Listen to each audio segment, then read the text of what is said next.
Hello दोस्तों, आपका स्वागत है मस्ती क्लासेस बाय प्रियांशु में। तो आज हम लोग इस वीडियो में क्लास 10th हिंदी का हम लोग कुछ ऑब्जेक्टिव प्रश्न को लेकर आए हैं। तो बिना देरी के इस वीडियो को शुरू करते हैं। पहला प्रश्न है कि हिंदुस्तानी नाम सुनी अब ये सकुची लबात पंक्ति किस कविता से लिया गया है? तो यह स्वदेशी ऑप्शन नंबर डी हो जाएगा। अगला प्रश्न है कि रसखान किस विषय में सिद्ध थे? तो सवैया छंद ऑप्शन नंबर ए हो जाएगा। अगला प्रश्न की अमराई का कुआं था कहाँ पर जी? तो रास्ते में ऑप्शन नंबर सी हो जाएगा। अगला प्रश्न है कि पपाती की उम्र कितनी थी? तो पपाती जो थी 12-13 वर्ष की थी, ऑप्शन नंबर ए हो जाएगा। अगला प्रश्न की सीता रुआसी क्यों हो गई थी? तो बहुओं की कलह के कारण, ऑप्शन नंबर बी हो जाएगा। अगला प्रश्न की इनमें से कौन शुद्ध शब्द है? तो प्रकृति, ऑप्शन नंबर ए हो जाएगा। अगला प्रश्न कि परिश्रम में कौन सा उपसर्ग है? तो परिजोर श्रम, ऑप्शन नंबर ए हो जाएगा। अगला प्रश्न है कि हाथ खाली होना का मुहावरे का अर्थ क्या है जी? तो हाथ खाली होना मतलब कि गरीबी होना, ऑप्शन नंबर डी हो जाना। अगला प्रश्न कि अवकाश शब्द में है उपसर्ग है औ जोड़ काश, ऑप्शन नंबर बी हो जाएगा। अगला प्रश्न कि हिरोशिमा किस देश में आता है जी? तो जापान, ऑप्शन नंबर सी हो जाएगा। अगला प्रश्न है कि बहादुर अपने घर से क्यों भागा?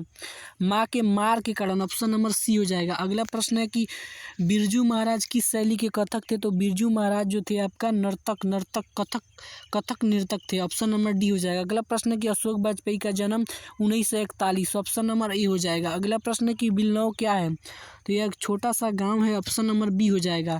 अगला प्रश्न है कि हमारी नींद कविता कहाँ से लिया गया है? तो हमारी नींद जो कविता है दुष्चक्र में श्रेष्ठ, ऑप्शन नंबर सी है। अगला प्रश्न क्या कहता है जी कि 16वां नंबर की डॉक्टर भीमराव अम्बेडकर का जन्म कब हुआ था जी? तो 14 अप्रैल 1891, ऑप्शन नंबर ए हो जाएगा। अगला प्रश्न कि विष के दांत कहानी के रचयिता कौन है? तो आपका नलिन मिलोचन शर्मा जी हैं, ऑप्शन नंबर बी हो जाएगा। अगला प्रश्न कहता है कि वैक्सुलर के अनुसार सच्चे भारत के दर्शन कहाँ पे हो सकते हैं? तो ग्रामीण भारत में, ऑप्शन नंबर सी हो जाएगा। अगला प्रश्न कि पराजय में कौन सा उपसर्ग है? तो पराज और जय, ऑप्शन नंबर बी हो जाएगा। अगला प्रश्न कि किसने कहा था कि सब पुराने अच्छे नहीं होते, सब नए खराब नहीं होते? तो किसने कहा था जी? तो कालिदास, ऑप्शन नंबर डी हो जाएगा। ठीक है। अगला प्रश्न क्या कहता है जी कि अगला प्रश्न ये कहता है कि आपका अमृत का पर्यायवाची शब्द है, अमृत का पर्यायवाची शब्द क्या है जी? तो आपका सुधा, ऑप्शन नंबर बी हो जाएगा। अगला प्रश्न कहता है कि मंगू की बड़ी बहन का नाम क्या था? तो कम्मू था, ऑप्शन नंबर ए हो जाएगा।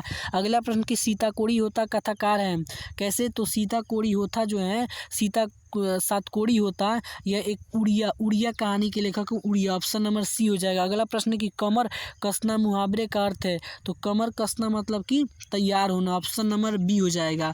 अगला प्रश्न है कि दक्षिण अफ्रीका से गांधी जी भारत कब लौटे? तो दक्षिण अफ्रीका से गांधी जी भारत कब लौटे? तो 1915, ऑप्शन नंबर बी हो जाएगा। अगला प्रश्न ये है कि मेघदूत का जर्मन भाषा में अनुवाद किसने किया? तो Max Muller, option number C हो जाएगा। अगला प्रश्न कि मगमा को किससे विवाद था?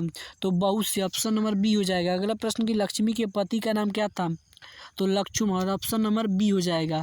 अगला प्रश्न ये कहता है किस नदी के बांध के नीचे लक्ष्मी का घर था? किसके नीचे जी? किस बांध के नीचे? तो देवी बांध, ऑप्शन नंबर डी हो जाएगा। अगला प्रश्न है कि पपाती बेहोश क्यों पड़ी थी? तो तेज बुखार के कारण, ऑप्शन नंबर बी हो जाएगा। तो यही आपका कुछ ऑब्जेक्टिव प्रश्न था। अगर आप लोग को हमारा वीडियो अच्छा लगता हो तो हम वीडियो को ज़्यादा से ज़्यादा लाइक करें, शेयर करें और ऐसे ऐसे वीडियो को देखने के लिए मस्ती क्लासेस बाय प्रियांशु को जरूर सब्सक्राइब कर लें।